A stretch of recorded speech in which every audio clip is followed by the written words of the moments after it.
Monsieur le greffier, pourriez-vous, s'il vous plaît, appeler la cause inscrite au rôle? Bonjour, Monsieur le Président, Messieurs les juges. C'est l'affaire IT 0259 PT, le procureur contre Darko Murgia. Le Président, je vous remercie, Monsieur le greffier. Avant que je demande qui représente les parties, Monsieur Murgia, pourriez-vous confirmer que vous pouvez m'entendre dans une langue que vous comprenez? Monsieur le Président, oui, je peux vous entendre, je vous remercie. Le Président, je vous remercie. Veuillez vous asseoir, Monsieur Murgia. Le Président, je veux savoir qui représente les parties, s'il vous plaît, tout d'abord pour l'accusation. L'accusation pour l'accusation, Monsieur Tiger, bonjour Monsieur le Président, Alan Tiger et Timothy Rest pour l'accusation assistée par Sky Winner. Le Président, je vous remercie Monsieur Tiger. Et pour l'équipe de la défense,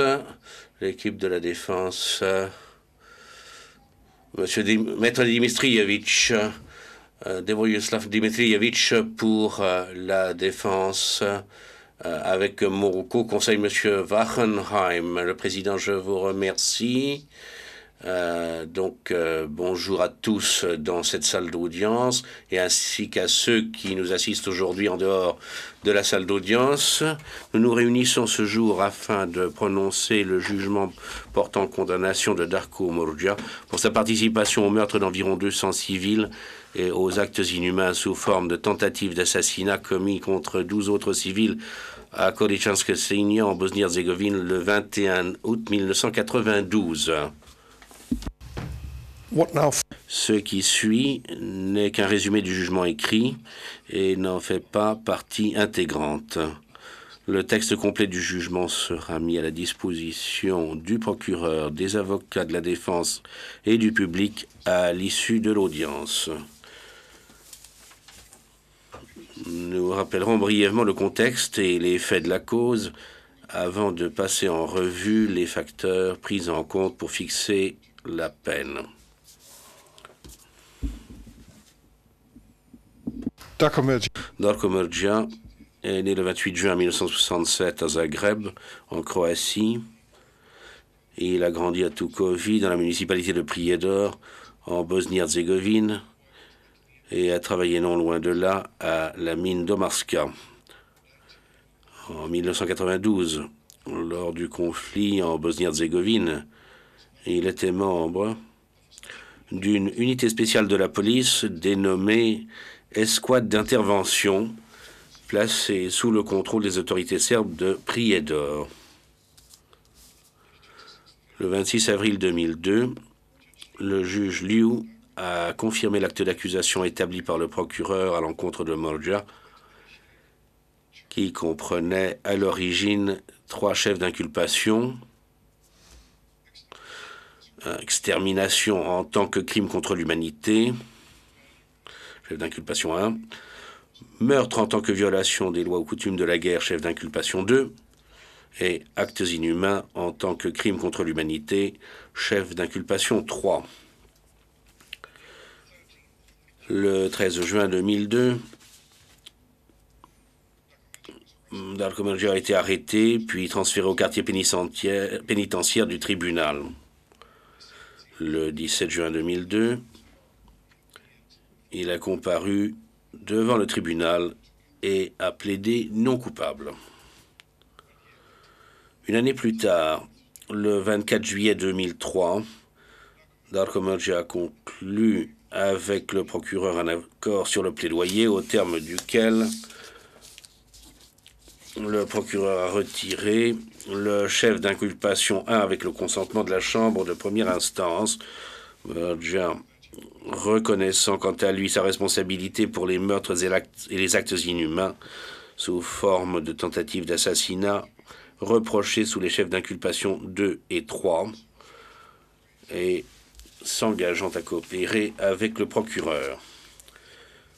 Lors de l'audience du 24 juillet 2003, Murgia a en conséquence plaidé coupable des crimes visés aux chefs d'inculpation 2 et 3 de l'acte d'accusation, et la Chambre de première instance a accepté ce plaidoyer de culpabilité après s'être assuré qu'il avait été fait délibérément en connaissance de cause, qui n'était pas équivoque et qu'il existait des éléments factuels suffisants pour établir les crimes et la participation de Murgia à ceux-ci. Voici à présent un résumé des faits dont Murgia a été reconnu coupable, tels qu'ils sont décrits dans l'accord sur le plaidoyer. En août 1992, la Bosnie-Herzégovine était la proie d'un conflit armé qui s'est traduit par une attaque généralisée et systématique contre la population civile non serbe dans la municipalité de Prijedor. Murgia a reconnu que les crimes dont il a plaidé coupable s'inscrivaient dans le cadre de cette attaque généralisée et systématique. Le 21 août 1992, Murgia faisait partie de l'escouade d'intervention de Prijedor que nous venons de mentionner. Ce jour-là, dans l'exercice de ses fonctions officielles de policier, Murgia a participé à l'escorte d'un convoi organisé de civils musulmans et d'autres civils non serbes qui a quitté Tukovi et le camp de Ternopolje dans la région de Prijedor en direction de la municipalité de Travnik. Ce convoi se composait d'autocars et de camions chargés de civils. Sur la route longeant la rivière Ilomska, le convoi s'est arrêté en un lieu situé entre Skendervakouf et le mont Vlasic. Là, Murgia et d'autres membres de l'escouade d'intervention se sont activement employés, en exécution d'ordres reçus, à séparer les hommes en âge de porter les armes du reste du convoi. Murgia a lui-même sélectionné des hommes du convoi, sachant pertinemment qu'ils allaient être tués. Un grand nombre d'hommes, estimés à plus de 200, ont dû monter à bord de 2 autocars. Murgia et les autres membres de l'escouade d'intervention ont conduit les hommes séparés du reste du convoi à Korichanske-Signe à bord des 2 autocars. Les hommes de l'un des autocars ont reçu l'ordre d'en descendre et ont été menés au bord de la route qui surplombait un précipice. Ils ont alors reçu l'ordre de s'agenouiller, puis ont été abattus. Les hommes qui se trouvaient dans l'autre autocar en ont été sortis par petits groupes de 2 ou 3 personnes et ont, eux aussi, été abattus. De concert avec les autres membres de l'escouade d'intervention, Murgia a participé directement et personnellement au débarquement, à la surveillance, à l'escorte, à la fusillade et au meurtre de ces hommes non armés à Korichanske-Signe. À l'exception de 12 hommes qui ont survécu au massacre, tous ceux qui se trouvaient à bord des 2 autocars ont été tués.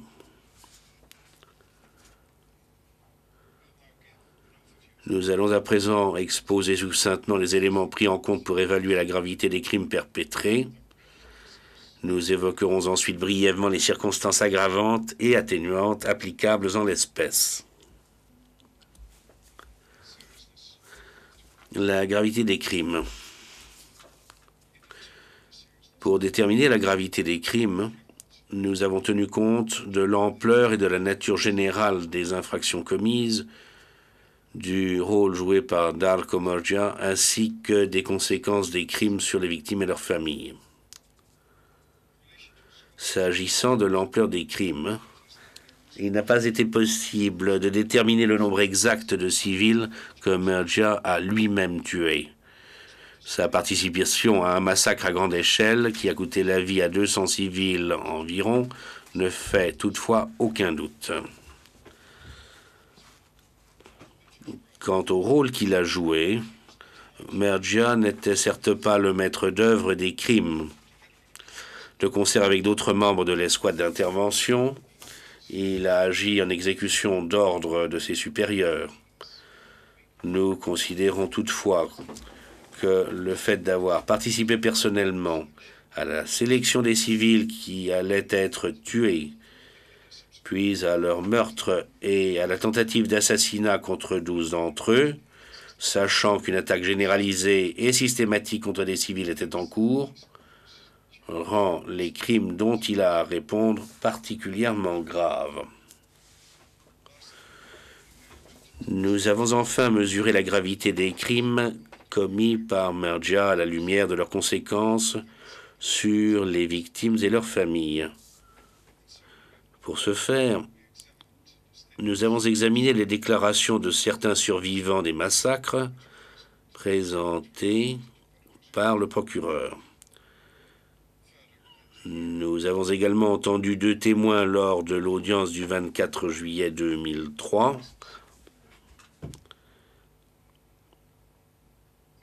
Monsieur Mujkanovic, rescapé des crimes, et Madame Karabasic, présidente de l'association Izvor des femmes de Prijedor. Il en est ressorti que les crimes ont eu des répercussions sérieuses sur les familles des victimes, ce qui ajoute à leur gravité.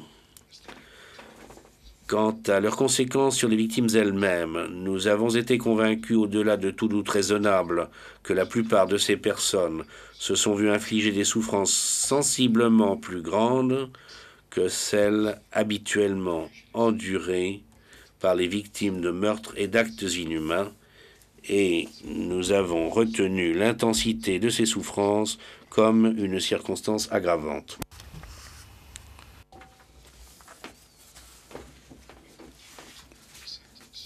En guise de conclusion, nous disons que la peine doit refléter toute la cruauté et l'inhumanité dont Darko Merdja a fait preuve en participant directement à la fusillade de plus de 200 civils qui tous, sauf 12, ont été tués.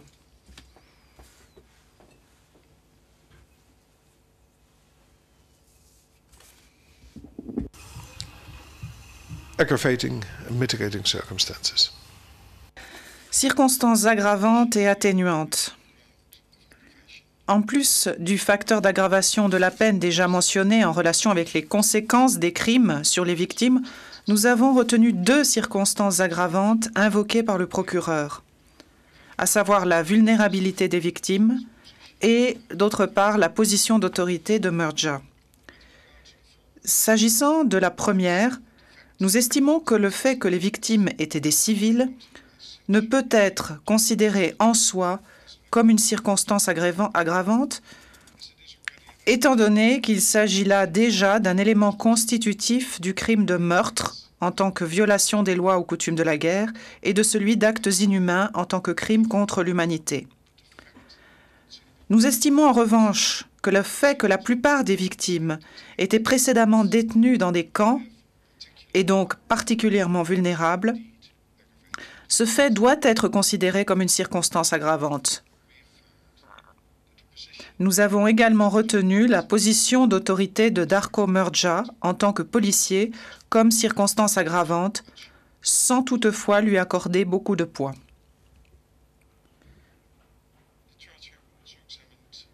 Par ailleurs, la Chambre de première instance a examiné les circonstances atténuantes, 7 au total, alléguées par le procureur et la défense, à savoir la contrainte et l'obéissance aux ordres de supérieurs hiérarchiques, la coopération avec le procureur, le plaidoyer de culpabilité, les remords de Merdja, sa situation personnelle, le temps écoulé entre les crimes et le procès, et enfin l'obligation pour Merdja de purger sa peine en dehors de l'ex-Yougoslavie, là où il vivait avec sa famille. S'agissant de la contrainte, nous estimons que la défense n'a pas démontré que Merdja aurait payé de sa vie le fait de ne pas exécuter les ordres de ses supérieurs ou que cela aurait, à tout le moins, eu pour lui des conséquences graves. Nous concédons que les circonstances difficiles qui régnaient au moment des faits peuvent avoir exercé une certaine influence sur le comportement criminel de Merdja, mais nous n'admettons pas qu'elles aient été telles que Merdja n'avait d'autre choix que de participer au massacre d'environ 200 civils. En l'absence de toute preuve convaincante permettant d'établir que Darko Merdja se serait clairement désolidarisé du massacre au moment des faits, nous n'avons pas pu retenir la contrainte comme circonstance atténuante. En concluant de la sorte, nous avons pleinement pris en compte l'âge de Murdja et son rang peu élevé.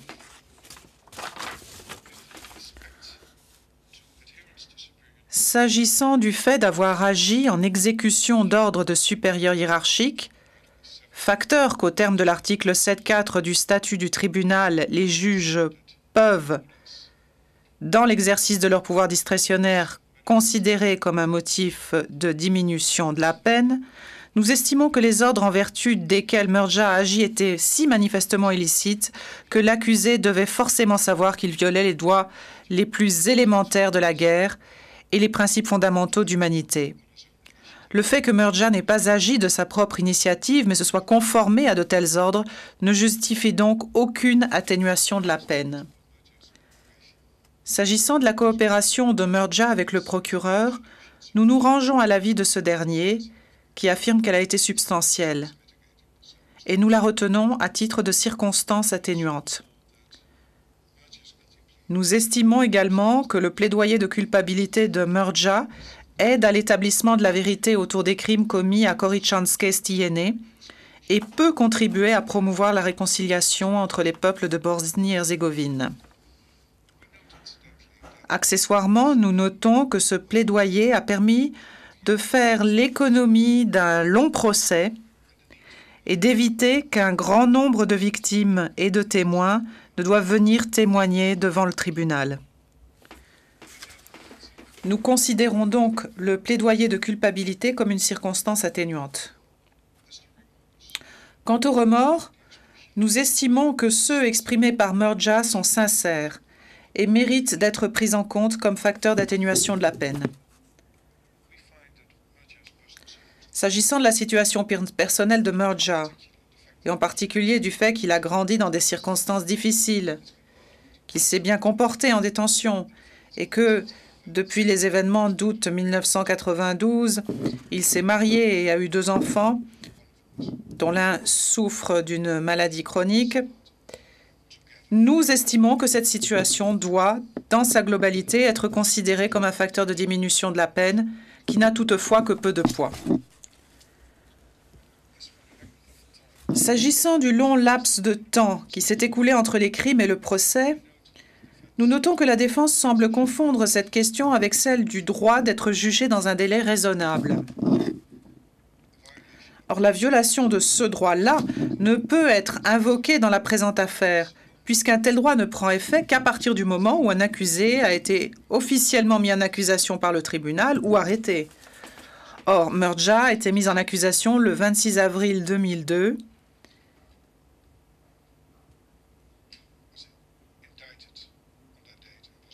puis arrêté le 13 juin 2002, c'est-à-dire moins de 2 ans avant le début des audiences.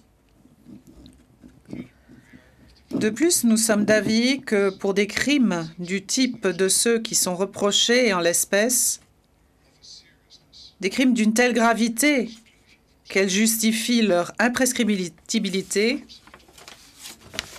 une période de presque 12 ans entre la perpétration des crimes et la fixation de la peine n'est pas d'une longueur telle qu'il faille la considérer comme une circonstance atténuante. Enfin, nous reconnaissons que pour Murdja, l'obligation d'exécuter sa peine dans un pays autre que celui où réside sa famille et dont il ne parle pas la langue peut représenter une épreuve supplémentaire. Ce facteur doit être pris en compte dans la fixation d'une peine appropriée, mais il ne constitue pas en soi une circonstance atténuante. Monsieur Murdja, veuillez vous lever, s'il vous plaît.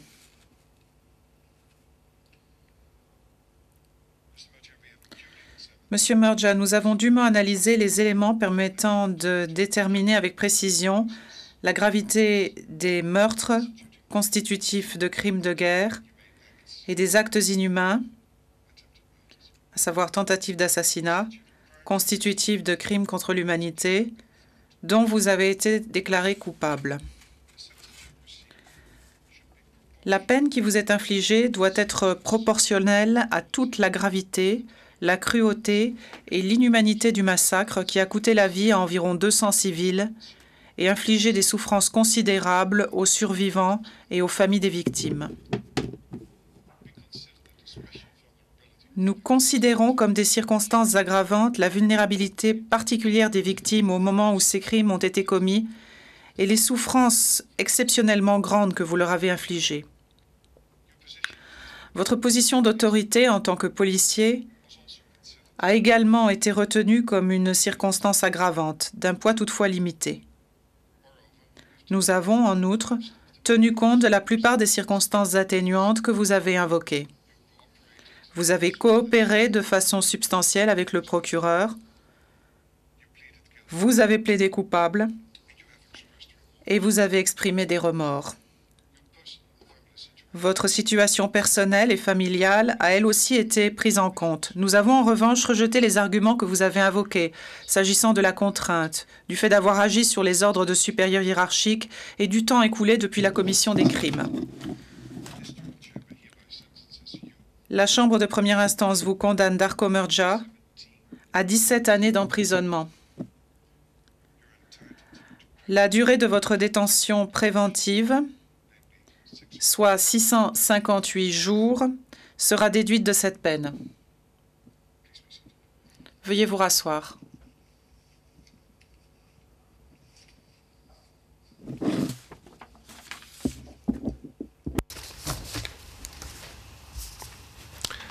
Where in the summary of the judgment I said that we... Quant au résumé, en prononçant le résumé du jugement, j'ai dit que nous avions entendu des témoins le 24 juillet 2003. Il convient que j'apporte maintenant une correction, puisqu'en fait, ces témoins ont été entendus lors de l'audience consacrée à la détermination de la peine, qui s'est en vérité tenue en octobre de cette année, en octobre 2003. L'audience est levée. All rise. Veuillez vous lever.